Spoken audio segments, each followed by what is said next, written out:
4 avril prochain et qui vous est présenté avec une très jolie anticipation. Vous êtes un des premiers publics de France à le découvrir. On en parlera avec le réalisateur, mais vous êtes la 4e ville en France à découvrir ce film ce soir.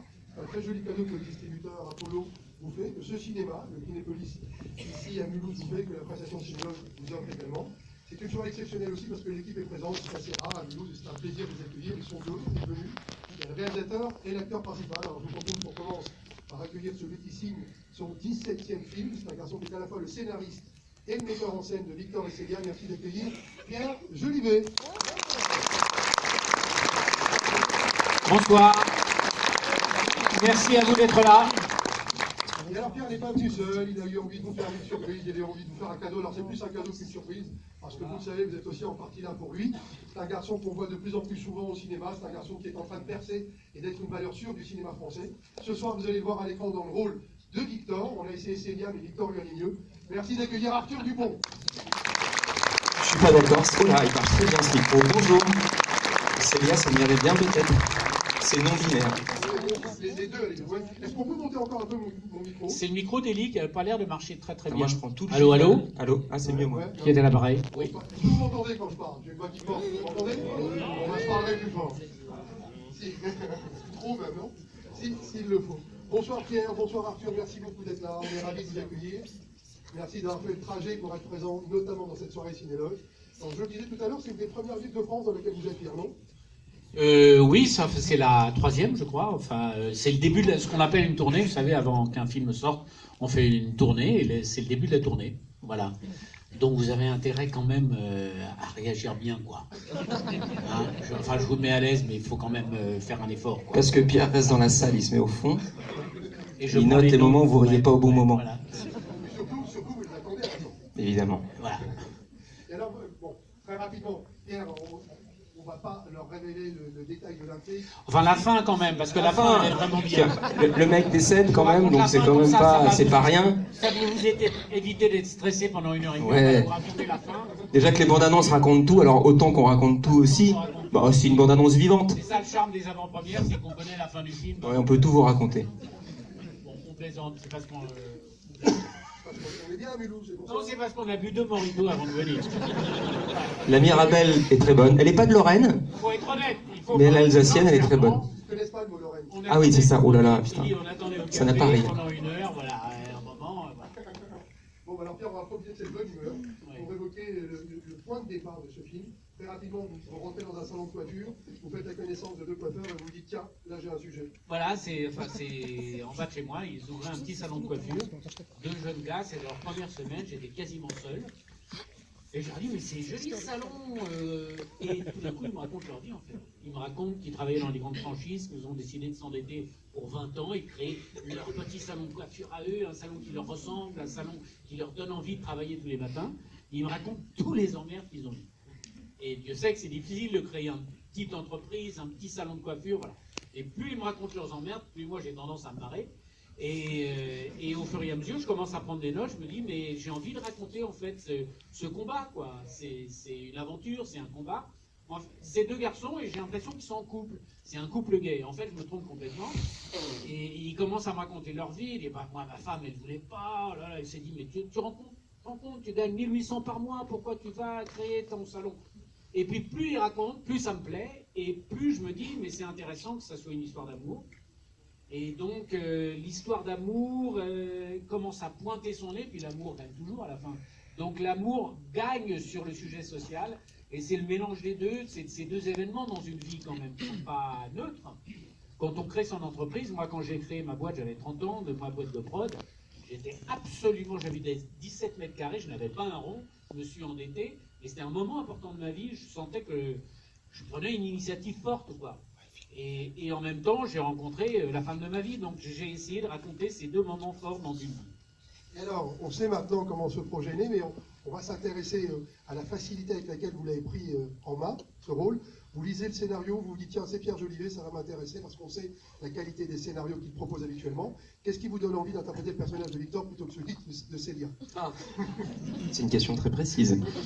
Déjà, oui, je me dis, il y a Pierre Jolivet qui veut me rencontrer pour me faire lire son scénario. Donc, je pars du principe déjà juste que je suis... Enfin, c'est enfin, je suis honoré. Je me dis, bon, bah, j'ai peut-être l'opportunité de rentrer dans sa filmographie. Et donc, c'est pas rien. Et de collaborer avec lui intimement. Donc, et je le connais pas. Donc, je me dis, bon, voilà, on va se rencontrer. On se rencontre, il me balance, c'est vrai, ça, il me balance le scénario. Il me dit, tu lis, tu me rappelles. Et il sort du café. Donc, je me dis, wow, qu'est-ce que c'est que ça? Et en fait, il me faisait une vanne pour voir comment j'allais réagir. C'était un petit test de la DGSE un peu. Et puis, et donc, après, on commence à discuter. On est resté pendant 1 heure au café. J'avais ce scénario-là sur la table que je connaissais pas, que j'avais pas lu. 1 heure ou 2 même. 1 heure ou 2 peut-être, ouais. Morito. Et donc il s'en va. Et moi je passe le lendemain à lire et je le rappelle le dimanche. Et puis on se voit le lundi et je lui dis tout ce que j'ai aimé dans le scénario, dans les détails. J'essaie vraiment d'être exhaustif et de. Tes réticences, tes questions. Tout bah, ça. non, mais tout évidemment. Enfin, c'est parce que quand on lit un scénario, il y a plusieurs manières de lire un scénario. Bah, c'est presque un métier de lire un scénario. Bah ouais, moi je trouve. C'est difficile. C'est difficile. Bah oui, parce qu'il faut se projeter. Il n'y a pas d'image, donc c'est évident. Mais... C'était un scénario très détaillé. C'était juste un. Il y avait pas mal. Oui, c'est-à-dire qu'il y a pas mal de personnages. Enfin, je trouve que c'est la richesse du film aussi, c'est qu'il y a plein de personnages et en même temps, il y a une histoire centrale à laquelle prennent part tous ces personnages-là. Et c'était ça, je trouve, la difficulté du film, c'était d'arriver à ce que le spectateur, le lecteur, et moi j'étais lecteur au départ, arrive à se concentrer sur cette histoire-là, malgré tout ce foisonnement d'informations, toute cette richesse-là. Donc moi j'avais des questionnements par rapport à ça. Pierre il m'a rassuré tout de suite, il m'a dit un truc, je lui dis, tu m'as dit, tu sais, moi mes scénarios sont beaucoup moins bien que mes films. Et alors c'est vrai que, enfin c'est ce que tout le monde me dit, donc à force j'ai pris l'habitude de commencer à le croire. Non, c'est qu'un scénario, pour moi, c'est un objet en attente d'autre chose. C'est pas un objet final. Vous travaillez pendant 1 an et demi, 2 ans, vous écrivez, mais moi, j'ai pas envie d'écrire tous les détails. J'ai envie d'écrire. Il rentre dans le salon de coiffure, j'ai pas envie enfin, moi, ce n'est pas mon tempérament. Il y a des acteurs, des auteurs qui écrivent tout au détail. Il rentre avec un pull marron, il a des chaussures rouges, il fait 3 pas. Non, moi j'ai envie de laisser ça dans le vague pour qu'on puisse après, sur le plateau, avec les acteurs, réinventer ce qui a été écrit, le faire vivre, l'imaginer à nouveau ensemble et donner de la vie, quoi. Et alors Pierre, justement, quand vous imaginez votre histoire, quand vous vous dites, tiens, je vais prendre le couple de coiffeurs, mais je vais en faire un couple, il faut qu'ils soient amoureux l'un de l'autre, on se dit maintenant qu'on voit... Non, il ne faut pas qu'ils soient... Ils ont, dans l'histoire, ils ont été...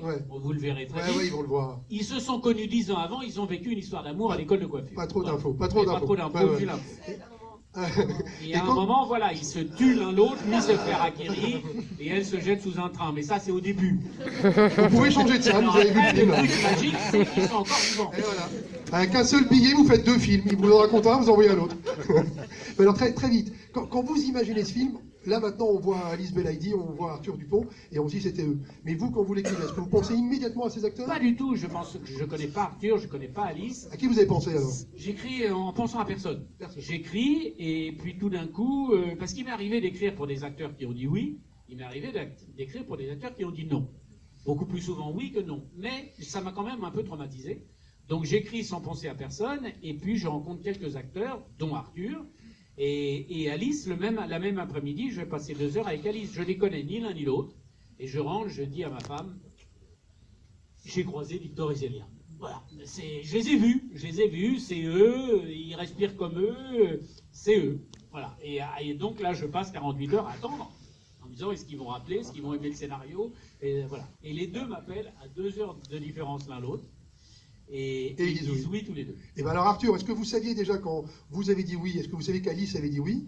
Et comment s'est passée la première rencontre avec elle? Non, moi je savais pas qu'Alice avait dit oui. La première rencontre, ça a été donc après le coup de fil qu'on a eu ensemble. On s'est vu avec Pierre déjà tous les deux après ce coup de fil, où on s'est serré dans la main, c'était vraiment comme ça. T'es banco. Et je t'ai fait mal. Et juste après ça, on a continué à discuter 1 heure. Et vraiment, on était déjà presque dans une séance de travail, déjà en discussion, sans le scénario, mais déjà en discussion. Et l'étape d'après, ça a été de dîner en fait avec Alice, un des producteurs du film, Xavier Rigaud, et Pierre. Et on était tous les 4. Et puis c'était très simple, quoi. C'était très. J'étais comme ça parce que comme ils se connaissaient, ils s'étaient jamais vu de leur vie. Je me suis dit, s'ils peuvent pas se blairer, ils vont avoir envie de faire le film quand même. Ils vont devoir faire des efforts surhumains pour avoir l'air de se plaire un peu, quoi. Et au bout de 10 minutes, Arthur, parce que Arthur est un gros déconneur, Et au bout de 10 minutes, Arthur a commencé à raconter des histoires et Alice était totalement sous le charme. Elle se marrait sans arrêt et je me suis dit, ça y est, j'ai mon film. Et il n'y aura pas qu'Alice qui sera sous le charme d'Arthur pendant le film, comme il n'y aura pas d'ailleurs qu'Arthur qui sera sous le charme d'Alice. C'est l'heure pour vous de voir le film. On est très, très content de vous avoir eu ici pour le présenter avec nous. Merci beaucoup Pierre. Je vous propose de le remercier avec moi. Merci Pierre. Merci à vous. Et bonne séance. Merci Pierre. Et 1h35 de Merci plaisir. Élie. Merci Arthur. 1h35 de plaisir. N'oubliez pas, vous êtes les premiers moteurs de communication, surtout dans une avant-première. Alors, si le film vous plaît et il vous plaira, n'hésitez pas à en parler autour de vous et à revenir le voir si vous le voulez à partir du 24. Très bonne soirée à tous.